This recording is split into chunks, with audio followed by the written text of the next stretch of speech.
Hi, Jen. Welcome to the next office hour. So we often think of prevention training for students as a checking a box, but you found that the ROI of prevention goes well beyond checking a box. Indeed, prevention really could connect to other strategic outcomes for the college, such as, things like academic performance or career readiness. Can you give us a quick example or two of that? Sure. The latest American College Health Association National College Health Assessment Survey asks questions about whether students might be likely to leave their institution before they graduate. And one of the things we're seeing is one of the top reasons they're considering that is having a negative experience on campus. When we think about negative experiences, we know from the same survey that talks about relationships of all kinds, creating challenges and problems, that sometimes those are interpersonal negative experiences. So when I think about when we do prevention work, when we're thinking about pro-social work, when we're thinking about active bystander work, we might very well be limiting that number of negative experiences, which increases our students' quality of experience at our institutions, makes them less likely to transfer and more likely to persist. I also think, when I look at the work we do around alcohol and other drugs, people often underestimate the role alcohol and other drugs play with mental health. We often think of them as maybe a strategy our students are using to cope with To mental cope health, with and it, we yeah. know that interferes with sleep, with academic performance. But also sometimes alcohol, cannabis precipitates mental health challenges. And so when we think about doing prevention work, that's also support of mental health. Substance use prevention is mental health promotion.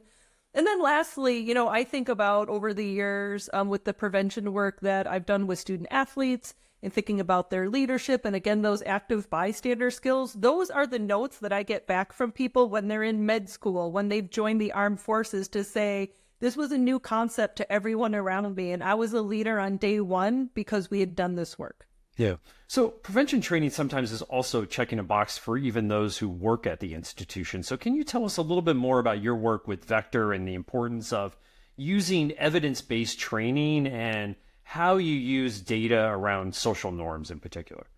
Sure. One of our jobs as educators at colleges is teaching health literacy. And maybe it's never been more important to help students navigate not only health misinformation, but health disinformation. And one of the things by doing social norms work with data we are collecting locally at our own institution, number one, it's of most relevance and value to the students on our campus. When we share back with our first year students what the norms are of their incoming class, it's the most salient. But also it gives us the opportunity to share with them, this is where the data came from. You can ask us questions, but this is why it's relevant.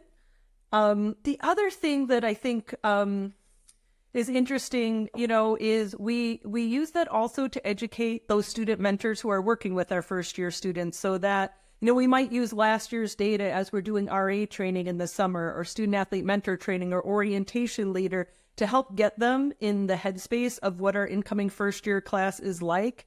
And again, it's really local and relevant data, which makes our students more accepting of it.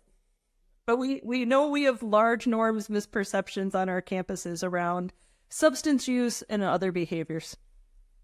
So students are coming from all over the country and even the world to campuses. So can you tell us a little bit about the importance of building awareness around state and federal laws? Because I know that's a big piece of your work as well.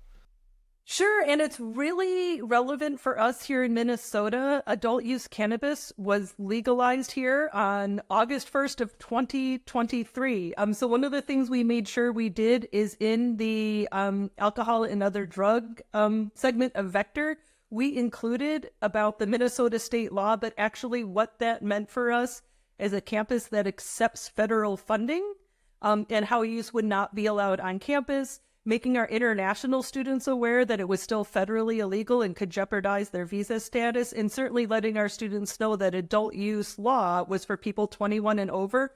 And the most fascinating outcome of that is during orientation, I have a wheel of norms, you spin it, it clicks, and then there's a different norms question. And the non-norms question we added was true or false. You can use cannabis on campus at Macalester College. And not only did every first year who came by get it right 100% of the time, and the only place it was communicated was through our Vector training, they often not only wanted to answer the question, but tell us why. And they very accurately said, because most students on campus aren't 21 and because we accept federal funding. And so it was such a way for us to get ahead before our students even arrived on campus to know what the federal regulations were and what that meant on our campus. I mean, it was really funny because we had some faculty and staff come by and spin the wheel, and they were not 100% And they didn't get it right. accurate like our first-year students were. Interesting. So you mentioned earlier about athletes. What about online training for athletes? What are the challenges and opportunities for that community? Because it's a big community on many college campuses, obviously. Right. So it's such an opportunity. People sometimes focus or frame things solely on the risk factors for student athletes. And I think we get more buy-in from our athletic department leaders, our coaches, and our student athletes themselves when we lean into the protective factors. One of the things I like to share with our student athletes is they have more opportunities than any other students on campus to learn about resources, learn about how to support other students. And I think about, right, those protective factors of shared values and goals, the accountability, mentoring across class years. They often have a big influence on our social environments. When I work with student athletes across different athletic conferences, one of the top things that comes into play is time, right? That time management to have excellence in the classroom and excellence on the athletic field. And when I think about online training, I feel like that gives us an efficient way for students to develop a common language and a common baseline on their own time, so that when we come together in person for that hour of training or hour and 15 minutes of training, we can actually make that time count by not having to go over definitions, but to be able to jump right into social norms, group dynamics, and what's important to that group right there. In many ways, like flipping the classroom, where they're getting this Absolutely. information in advance so that you could spend time with them Absolutely. in person.